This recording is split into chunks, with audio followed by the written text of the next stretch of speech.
I'm Dr. Irtika Ali. I'm a neurologist practicing at Mau and at Azamgarh. Today I'm going to discuss the correct way to describe and record the seizure episode. देखिए first of all ये मैं बात इसलिए कर रहा हूँ because most of the seizure जो है डॉक्टर्स के सामने नहीं होते हैं, ये घर पे ही होते हैं। और सीजर का टाइप जानना और क्या एक्चुअल उसमें क्या उसे कैरेक्टरिस्टिक थे, ये जानना बहुत जरूरी है because early diagnosis, correct diagnosis and treatment can prevent most of the complication of the seizure. तो हमें सबसे पहले ये देखना है कि भाई सीजर है, ट्रू सीजर है या नॉन एपिलेप्टिक एपिसोड्स तो नहीं है। फिर सीजर में भी किस टाइप के सीजर हैं, फोकल हैं, मतलब ब्रेन का कोई एक पार्ट इफेक्ट हो रहा है, या जनरलाइज्ड हैं, या फोकल भी सेकेंडरी जनरलाइजेशन है।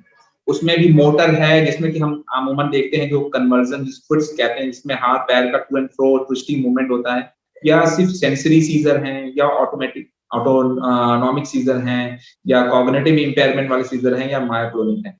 बिकॉज हर सीजर का एक अलग मेडिकेशन होता है और कुछ मेडिकेशन दूसरे सर्टेन टाइप ऑफ सीजर्स को बढ़ा सकते हैं। That's why it is important to know the actual type of scissor.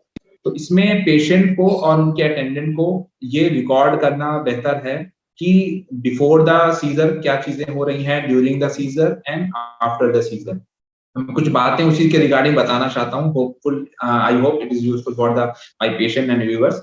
इसमें बिफोर द सीजर अटेंडेंट्स को, पेशेंट को ये नोटिस करना है कि किस टाइम पे सीजर आया। मतलब डे टाइम था, पेशेंट अवेक था, या patient was sleepy, patient so रहा था, टाइम क्या हो रहा था, पेशेंट अकेले में था या हमेशा किसी न किसी के बीच में ही सीजर आता है। और सीजर होने के जस्ट पहले पेशेंट कुछ एबनॉर्मल सेंसेशन बॉडी में फील होता है, या एबनॉर्मल टेस्ट कुछ होता है, या कोई एबनॉर्मल कोई बहुत स्ट्रांग स्मेल आती है, अमूमन लोगों को जले रबड़ की स्मेल आती है, या कुछ दिखाई देता है, आंखों सामने कुछ आता है, या कोई एबनॉर्मल बिहेवियर, पेशेंट बिल्कुल चुपचाप हो जाता है, या कोई abnormal behaviour in the form of blinking of eyes या चूइंग मूवमेंट, ये सब होता है कि नहीं। और ड्यूरिंग द सीजर फिर पेशेंट के अटेंडेंट को, पेशेंट को ये नोट करना है कि भाई सीजर एक लिम्ब से, मतलब एक हाथ या पैर से शुरू हुआ, फिर चारों हाथों में फैला, या चारों में एक साथ हुआ। और अगर चारों अगर हाथ पैर में हो रहा है तब तो भाई पेशेंट की कॉन्शियसनेस बिल्कुल इम्पेयर्ड हो जाएगी। लेकिन अगर एक हाथ में सीजर हो रहा है, समझ लिया एक पैर में हो रहा है, उस वक्त पेशेंट होश में है कि नहीं, इसको चेक करने के लिए आप उस वक्त पेशेंट का नाम पूछ सकते हैं। पेशेंट से काउंट करने के लिए 1 से 10 तक, या 10 से उल्टी गिनती के लिए कह सकते हैं। पेशेंट की आंखें उस वक्त कैसी हैं, बिल्कुल स्लाइटली ऐसे हल्की सी क्लोज हैं, या ऊपर बिल्कुल पलट गई हैं, या बिल्कुल हल्की सी ऐसे ऐसे ब्लिंकिंग हो रही है। पेशेंट के मुंह से कोई झाग आ रहा है कि नहीं आ रहा है, पेशेंट को यूरिन या स्टूल का इनकॉन्टिनेंस तो नहीं हो गया है, और पेशेंट को कोई इंजरी हुई कि नहीं। और आफ्टर सीजर नोट करने वाली चीजें ये हैं कि अच्छा, ड्यूरिंग सीजर में पेशेंट ये एपिसोड्स कितने देर तक चला, कितने सेकंड चला, कितने टाइम चला।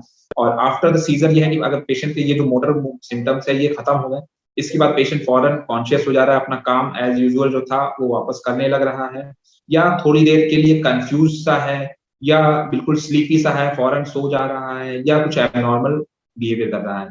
तो ये सब चीजें आप वीडियो रिकॉर्ड भी कर सकते हैं, अटेंडेंट खास तौर से, या फिर एक जगह कॉपी पे नोट डाउन कर सकते हैं। क्योंकि आप डॉक्टर्स के पास आएंगे तो डॉक्टर साहब से पूरा डिटेल पूछता है, तो आप अगर उसको लिखे रहेंगे तो आप बेहतर तरीके से उसको बता पाएंगे। और बेहतर तरीके से आप बता पाएंगे तो एक्चुअल सीजर एपिसोड क्या क्या है, कितने हैं, कितनी जल्दी आ रहे हैं, कितने देर के लिए आ रहे हैं, कौन सा टाइप है सीजर का, उसके हिसाब से डॉक्टर्स आपकी मेडिकेशन प्रिस्क्राइब करेंगे। और उससे रिलेटेड कुछ और टेस्ट भी आपके करा लेंगे, वो आपके न्यूरोलॉजिस्ट करा लेंगे। आई होप ये इंफॉर्मेशन आपके लिए यूजफुल थी। Thank you.